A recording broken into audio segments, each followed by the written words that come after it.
Le château d'Andlau. Les nombreux châteaux forts de la plaine d'Alsace, au même titre que les châteaux forts du pays cathare, font partie d'un patrimoine historique remarquable.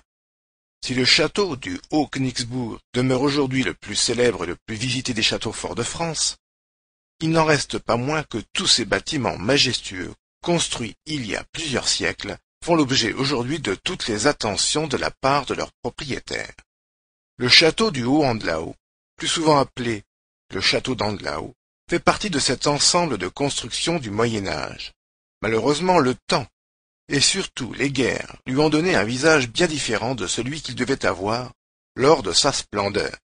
Bien qu'à l'état de ruine, le château reste attractif et constitue un but de balade pour de nombreux promeneurs. Des historiens, des ingénieurs, des architectes et bien d'autres passionnés, en mettant en commun leurs connaissances et compétences respectives, ont longuement étudié la vie de nos aïeux pour connaître leur mode de vie, leurs coutumes, leurs croyances, mais également leur construction. Alors la question que l'on peut se poser: comment et que construisaient-ils?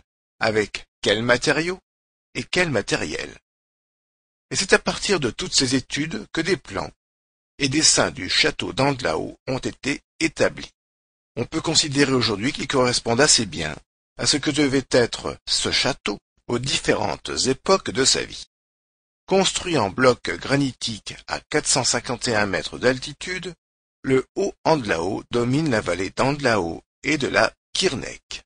Le constructeur du château est très certainement Eberhard d'Andlau, entre 1246 et 1264. Plus tard, en 1678, après le rattachement de l'Alsace à la France, il est pillé par les troupes du maréchal Créqui. Le château reste aux mains du comte d'Andlau jusqu'à la Révolution française et sert ensuite de résidence à un forestier, garde-chasse au service de la famille. Le château s'étage sur 2 niveaux. La partie haute est bâtie sur une étroite arête d'environ 25 mètres de largeur et 80 mètres de longueur. Elle est constituée par un long bâtiment d'habitation flanqué, à chaque extrémité, d'une tour circulaire d'environ 10 mètres de diamètre. Le château est bâti d'un seul tenant. Seule la basse-cour a connu des transformations au XVIe siècle. Le matériau utilisé est le granit extrait sur place de la montagne vosgienne. À l'est, une forte pente de la montagne lui sert de défense naturelle, alors que sur les autres côtés, un large et profond fossé, taillé dans le roc, isole et le protège.